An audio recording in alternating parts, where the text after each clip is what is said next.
Georgina, this is Chris. This is Rose's boyfriend. Hi. Hello. Welcome to MsMojo, and today we'll be looking at moments in movies that clued you into the big twist before it got there, but you might not have caught. So, spoilers ahead. But she's harmless. She's as harmless as one of those stuffed birds. Number 10, Doritos, 21 Jump Street. This one is super easy to miss. You don't really expect this level of subtlety in a raunchy comedy. When Janko and Schmidt are forced to take the very drug they are trying to get off the market, Janko makes an offhand comment about it tasting like Cool Ranch. Barbecue Cool Ranch? Have fun.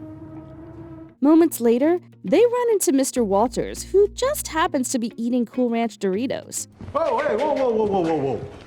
You got a pass for running around the hallways like a couple of ding-a-lings? He's also seen eating Doritos in the scene when Schmidt and Janko fight on stage. This might seem like just a coincidence until it's revealed that Walters is in fact the drug supplier they were looking for all along. And guess what? He's still eating Cool Ranch Doritos. Beautiful Brad and his brother.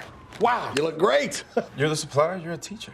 And I was stuck on a teacher's salary, bro. I barely paid my alimony. Number 9, Memory Flash, Memento.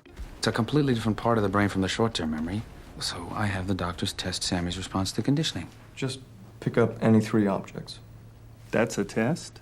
There are several similarities between Leonard and Sammy Jankis. They both have the same memory disorder.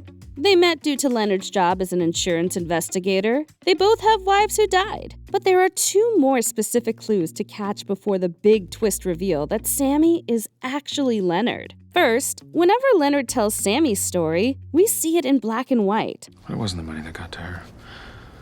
I never said that Sammy was faking. Listen, I have an idea, Sammy. Sammy, I have an idea. I want you to Just do it for me, that his okay? problem was mental, I want you not to physical. have a pen. This color device is used by director Christopher Nolan to show us sequences that happened in Leonard's past. Even more obviously, during one of Leonard's retellings, he actually visualizes himself as Sammy in a quick flash. His memory was trying to remind him. You tell everybody about Sammy. Everybody will listen. Remember Sammy Jankis? Remember Sammy Jankis? Great story, gets better every time you tell it. Number 8, Medium Closeup, 7.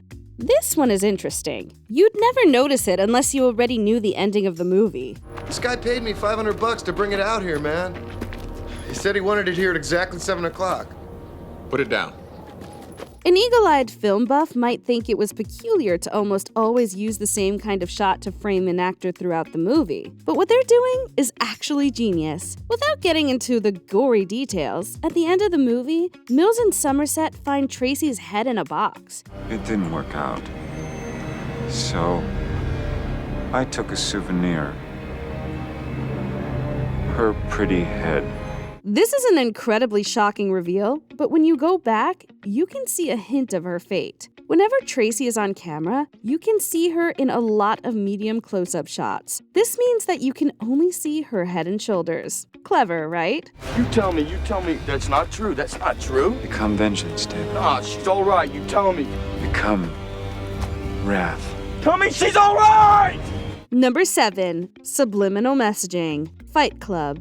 There is a joke in this movie when the narrator tells us about how Tyler Durden leaves his own subliminal messages in movies. So when the snooty cat and the courageous dog with the celebrity voices meet for the first time in Reel 3, that's when you'll catch a flash of Tyler's contribution to the film.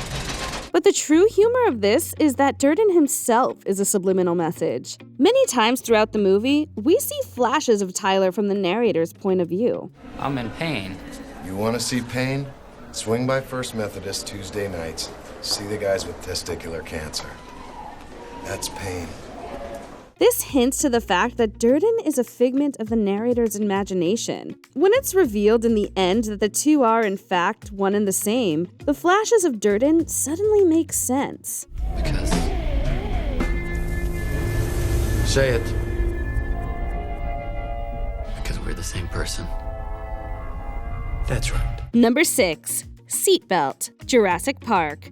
This one has been a long-held fan theory. When Ellie Sattler and Alan Grant are on their way to the park, Grant struggles to get his seatbelt on. But you need that piece over here. That piece will have landed by the time you get it right. He ends up tying two female ends together since he can't find the male end to properly connect it. Fans believe that this is an early reference to all female dinosaurs mating. You're implying that a group composed entirely of female animals will breed? No, I'm simply saying that life, finds a way. However, Sam Neill disagrees. He believes this moment is just to show how terrible his character is with any kind of technology. Well, whether or not it was intentional, it's still a pretty cool clue. Some West African frogs have been known to spontaneously change sex from male to female in a single-sex environment. Malcolm was right. Number 5. Jill's phone. Scream 4. In any Scream movie, you can look back and find the subtle clues that reveal the killer, or killers. Is this Trevor? Do I sound like a Trevor to you? Think of me as your director. You're in my movie. You got a fun part, so don't blow it. In this case, there is a huge clue that happens early on right after the first killings. In the scene in the classroom where all the students get the alert that 2 of their classmates were killed the night before, there is only one person who doesn't respond. While everyone's phones are going off, Jill doesn't react. Somebody want to share? Jenny Randall and Marnie Cooper were murdered last night. What? Stabbed to death. She doesn't need to check her phone. Jill is arguably one of the smartest Ghostface killers in the franchise. But if any of her classmates had caught this mistake, she might have been foiled early on. Shouldn't have killed all those people, Trev. Gone and put it on video even. But it means a lot that you did it for me. Number 4. The kitchen. Get Out. This is a really amusing one. While Dean is giving Chris a tour of the Armitage house, he tells Chris stories about his mom and dad. That's pretty eclectic. I'm a traveler, and I can't help it. I keep bringing souvenirs back. He offhandedly mentions that his mom loved the kitchen, so they keep a little piece of her in there. Just as he says this, they enter the kitchen and we see Georgina standing there. That's the basement. We had to seal it up. Some black mold down there. My mother loved her kitchen, so we keep a piece of her in here. Of course, later we find out that Georgina is actually Dean's mom's consciousness inside the housekeeper's body. Looking back on that moment, it's actually kind of funny. Such a clever way to hint at the massive reveal in the end. Why don't you go lay down? Just get some rest.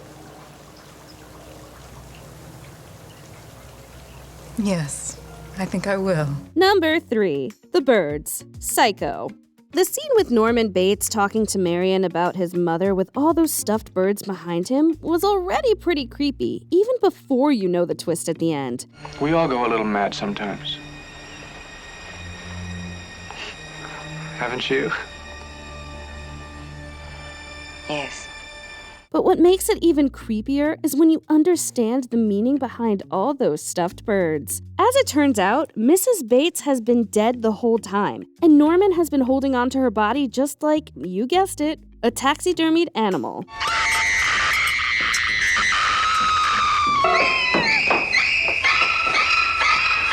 On a first watch of the movie, you might have thought all the birds just seemed kind of weird, or maybe just an obsession of Alfred Hitchcock's. But on a second watch, you can see that they actually serve a specific purpose. So, he had to erase the crime, at least in his own mind.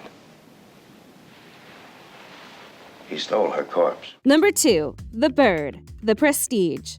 Birds have an important role in this movie as well. Back when Borden was just an apprentice, he participated in a trick where the magician makes a bird disappear by crushing its cage and then making it reappear. He killed it! He killed it! But the trick is that there are actually 2 identical birds used to make the illusion work. When Borden tries to comfort a little boy who is upset by the trick by showing him that the bird is actually okay, the boy asks where his brother is. See? He's all right. He's fine. Look at him. But where's his brother? He's a sharp lead. The This may seem like a simple device to get Borden to meet Sarah, but in hindsight, this is an obvious hint that Borden is actually a twin, and that's how he makes his own magic trick happen. Were you the one who went into the box, or the one who came back out?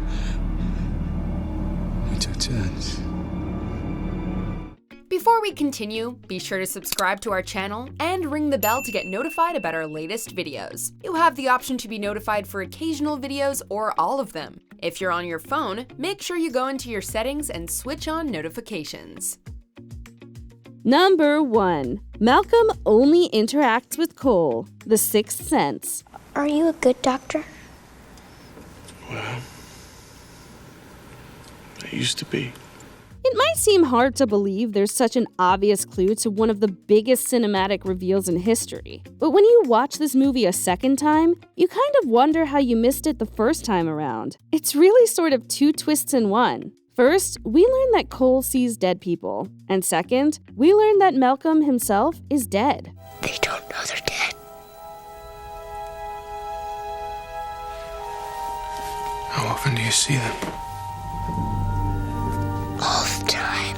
Well, there are several little hints along the way. The main one is that Malcolm never interacts with anyone but Cole. If you notice this, you might have caught that Malcolm was a ghost the whole time. I think I can go now.